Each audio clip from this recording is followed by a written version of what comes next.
Episode की शुरुआत में कैन्योड बोलता है, थॉरफिन क्या तुम मुझे रोक सकते हो, जैसे एस्केलेड ने मुझे उस वक्त रोका था। इसके बाद एक सोल्जर बोलता है, थॉरफिन प्लीज़ यहाँ से चले जाओ, तुम काफ़ी अजीब इंसान हो, लेकिन तुम्हें मारना शर्म की बात होगी। इसके बाद एनर बोलता है, क्या दुनिया ऐसे ही चलती है, जो सबसे ज़्यादा ताकतवर हो क्या वही डिसाइड करेगा, डैम वाइकिंग्स। इसके बाद किंग स्वेन प्रकट हो जाता है और बोलता है, मेरे बेवकूफ़ बेटे, तुम अभी तक एक राजा नहीं बने हो, तुमने अपनी असली फीलिंग इस तुच्छ मानव के सामने क्यों दिखाई।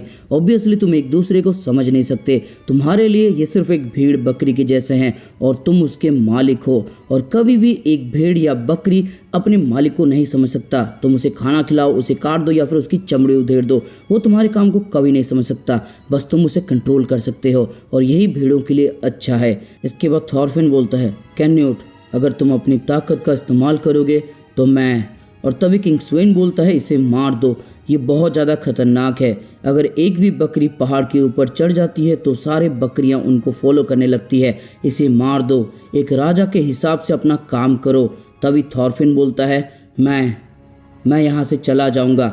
इतना सुनने के बाद सब लोग हैरान हो जाते हैं। इसके बाद कैन्योड बोलता है, तुम भाग जाओगे, बस इतना ही। और थॉरफिन बोलता है, हाँ, और मैं क्या कर सकता हूँ, तुम क्या चाहते हो, हम एक दूसरे को मार दे। जिस दुनिया की बातें तुम करते हो, जिस स्वर्ग की बातें तुम करते हो, उसके अंदर बहुत लोगों की मदद होती है, लेकिन कुछ लोगों के ऊपर अत्याचार भी होता है। शायद ये सब इसी तरह से काम करता है, मुझे नहीं पता इनमें से क्या सही है या फिर क्या गलत है, और तुम्हारे आइडिया को मैं क्रिटिसाइज नहीं करना चाहता, लेकिन मेरे पास बस यही रास्ता है, मुझे भागना पड़ेगा। चलो इनर, यहाँ से चलते हैं। इसके बाद कैन्योड बोलता है, तुम एक कमाल के वॉरियर हो, तुम्हारे पास और भी तो रास्ते हैं, क्या तुमने इतना सारा मार इसलिए खाया ताकि तुम यहाँ पे आके सिर्फ मुझे डांट सको।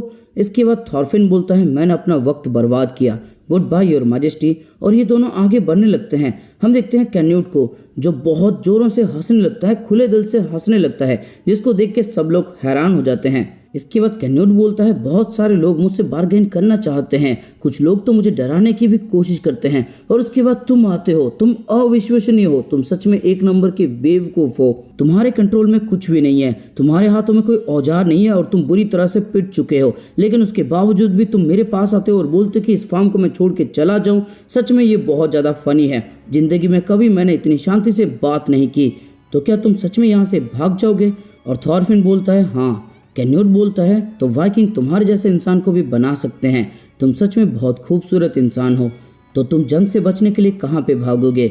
और थॉरफिन बोलता है, यहाँ से बहुत दूर, लेकिन मैं तुम्हें बता नहीं सकता कि मैं कहाँ जा रहा हूँ। इसके बाद कैन्योड बोलता है, मेरा इलाका बढ़ते जाएगा और तुम जहाँ पे भी क्यों ना जाओ, मेरी ताकत वहाँ तक पहुँच जाएगी।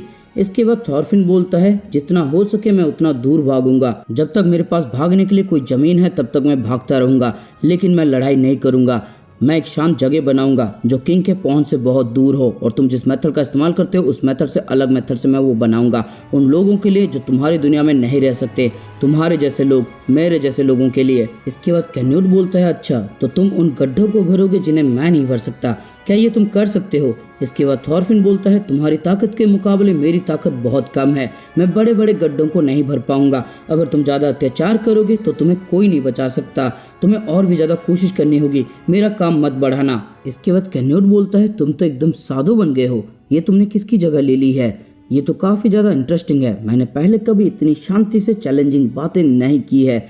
इसके बाद हम देखते हैं थॉरगिल को, जो कुछ देख के हैरान होता है, वो देखता है कि किंग की शिप्स यहाँ से जा चुकी होती है। ये बोलता है, किंग कैन्योड तुम कहाँ पे गए, तुम कहाँ चले गए, क्या तुम सीरियस हो, हमारा जंग अभी शुरू हुआ है, ये ख़त्म नहीं हुआ है।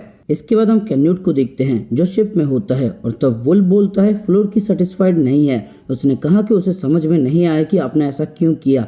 इसके बाद कैन्योड बोलता है, तुम भी तो सेटिस्फाइड नहीं हो वुल्फ, और वुल्फ बोलता है नहीं। इसके बाद कैन्योड बोलता है, हम जितने भी फार्म के ऊपर कब्जा करने वाले थे उन सारे प्लान को कैंसिल कर दो, मैं थॉरफिन के लिए और ज़्यादा काम नहीं बढ़ाना चाहता। आज से पहले मुझे लगता था कि सिर्फ तुम ही मेरे साथ लड़ रहे हो, लेकिन आज मैंने बहुत सारे नए दोस्त बनाए हैं। इसके बाद हमें पता लगता है जो डेनिश आर्मी रखा होता है इसने इंग्लैंड के अंदर, उसे वो हटवा देता है, जिसकी वजह से इंग्लैंड का जो फाइनेंशियल कंडीशन होता है वो थोड़ा सा स्टेबल हो जाता है और इसकी आर्मी सिर्फ 12 शिप में ही रह जाती है। इसकी आर्मी थोड़ी छोटी हो जाती है। इंग्लिश के जो लोग होते हैं वो थोड़ा सा अब इससे कम डरने लगते हैं, थोड़ा कम आतंक से रहने लगते हैं और इंग्लैंड के जो भी अमीर लोग होते हैं वो अब सपोर्ट करने लगते हैं कैन्यूट को, क्योंकि इसने अपनी आर्मी को हटा दिया होता है इंग्लैंड के अंदर से और अत्याचारी और अत्याचारित लोगों के बीच में जो रिलेशन होता है, संपर्क होता है, वो थोड़ा सा सुधरने लगता है। इसके बाद कैन्यूट बोलता है अब मुझे अच्छा लग रहा है। इसके बाद हम थॉरफिन को देखते हैं जो उसी तबेले में सो रहा होता है, लेकिन अचानक से इसकी नींद खुल जाती है। सवेरा होने वाला होता है। ये एक डंडे की मदद से आगे बढ़ने लगता है और हम देखते हैं ये जाके पहुंचता है एनार के पास और एनार अनहेड की समाधि के पास फूल चढ़ा रहा होता है। इसके बाद एनार फ्लैशबैक में जाता है और अपनी मॉम को देखता है जिसने कहा होता है अगर तुम जिंदा हो तो तुम एक नया गांव बना सकते हो। इसके बाद ये फ्लैशबैक में देखता है अनहेड को। अनहेड बोलती है मैं आखिरकार क्यों जिंदा रहूं, किस वजह से मैं जिंदा रहूं। इसके बाद ये और भी फूल चढ़ाने लगता है अनहेड के पास। तभी यहाँ पे थॉरफिन आ जाता है और उसके कंधे के ऊपर हाथ रखता है। एनार बोलता है थॉरफिन क्या तुम अब ठीक हो? और थॉरफिन बोलता है हाँ मैं ठीक हूँ, बस थोड़ा सा सर चकरा रहा है। एनार बोलता है इस तरह की बेवकूफ़ी फिर से मत करना और थॉरफिन बोलता है मुझे माफ़ कर दो। इसके बाद एनार बोलता है थॉरफिन हम जा रहे ना समंदर के पार उस जगह पे। इसके बाद थॉरफिन बोलता है तुम्हारा मतलब विंडलैंड। जब अनहेड ने अपनी आखिरी सांसें ली तब मैं उसे कह नहीं पाया कि क्यों उसे जिंदा रहना चाहिए, क्योंकि वो पहले से ही नर्क में जी रही थी। उस तरह की एक सोल को मैं आखिरकार क्या कहता। मैं एक ऐसी दुनिया चाहता हूँ जिसके अंदर मैं लोगों को रहने के लिए कह सकता हूँ। जिन लोगों के पास मरने के सिवा कोई और रास्ता नहीं है उनके सामने मैं गर्व से उस जगह के बारे में बताना चाहता हूँ। मुझे एक ऐसी जगह चाहिए जो मौत से भी ज़्यादा शांत हो और अगर ऐसी कोई जगह नहीं है तो मैं उसे एक्सेप्ट नहीं करूँगा। मैं खुद एक ऐसी जगह बना दूंगा। इसके बाद थॉरफिन एनार का हाथ पकड़ता है और बोलता है भाई मेरे साथ आओ, हम दोनों मिलकर विनलैंड के अंदर एक शांत जगह बनाएंगे जिसके बारे में हम गर्व से अनहेड को बता पाएं। इसके बाद एनार बोलता है चलो भाई ये करके दिखाते हैं।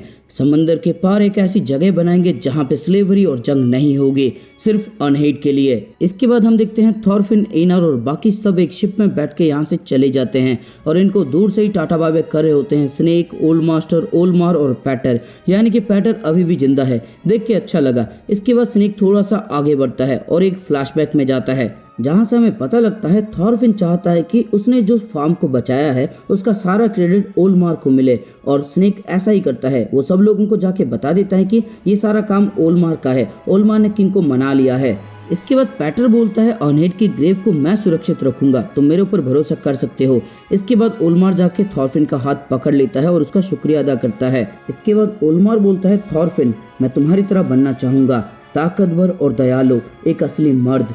इसके बाद थॉरफिन बोलता है ओलमार मैंने सुना कि तुम जंग को रोकना चाहते थे, ये बहुत कमाल का है। ये सब करने के लिए मुझे 15 साल लग गए, लेकिन अब मुझे पता है मुझे क्या करना चाहिए। ये एक कमाल का खेत है, मुझे उम्मीद है कि तुम इसे फिर से बना लोगे और इसे सुरक्षित रख पाओगे।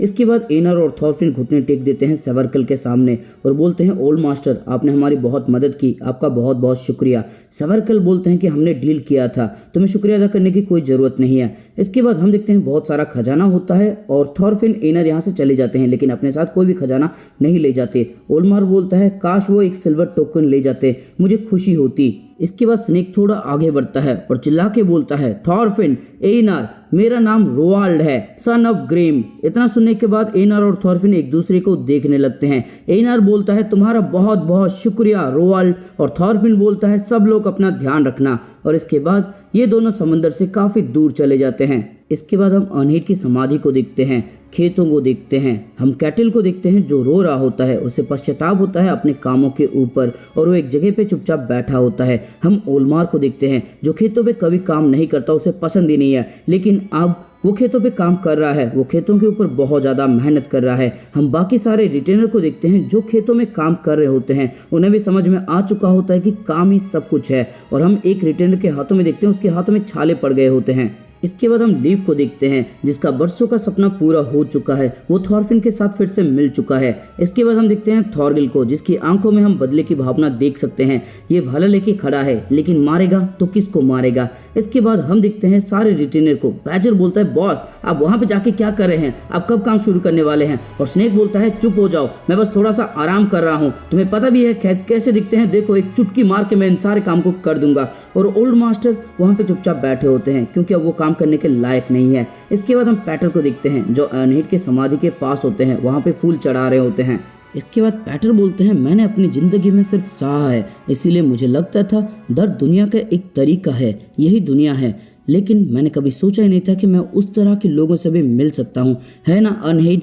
वो लोग एक इस तरह की जगह पे जा रहे हैं जिसके बारे में हम कभी सोच भी नहीं सकते, वो जगह यहाँ से बहुत दूर है। इसके बाद हम उसी मैसेज को देखते हैं जिसको हमने पहले एपिसोड में देखा था, जिसमें कहा गया था इसे खो दो, इसको अपने स्किन के ऊपर खो दो, अपने दुश्मनों के ऊपर खो दो, समंदर में खो दो, बर्बाद हो चुके लोगों के ऊपर खो दो और ज़मीन में खो दो। और तब हमें लगा था ये बदले की बातें कर रहे हैं, लेकिन अब हमें जाके पता लगा कि ये शांति की बातें कर रहे हैं। यानी कि शुरुआत में जो मैसेज दिया जा रहा था 23 एपिसोड के अंदर हमें उस मैसेज को समझाने की कोशिश की जा रही थी। और सच में इसकी एंडिंग जो कि अभी एंड नहीं हुआ है, एक और एपिसोड बाकी है, लेकिन ये कमाल का था यार, ये जर्नी सच में बहुत ज़्यादा कमाल का था। और दोस्तों इसी के साथ ये एपिसोड हो जाता है खत्म। तो दोस्तों इस एपिसोड के अंदर आपको कुछ भी अच्छा लगा फिर मजा तो इस वीडियो को लाइक कर दो, कमेंट करके कुछ भी अच्छा सा लिख दो और बताओ कि तुम्हें क्या अच्छा लगता है विनलैंड सागा के अंदर, या फिर तुमने कौन सी नई चीज सीखी है विनलैंड सागा से। और दोस्तों विनलैंड सागा को इतना सारा प्यार देने के लिए आपका बहुत बहुत शुक्रिया। और एक आखिरी बार के लिए इस वीडियो को अपने दोस्तों के साथ शेयर कर देना, और अगर चैनल पर नए हो तो फिर चैनल को सब्सक्राइब करो और उसके बाद घंटा या फिर घंटी जो भी तुम्हें दिखेगा उसको बजा देना एकदम जोरों से।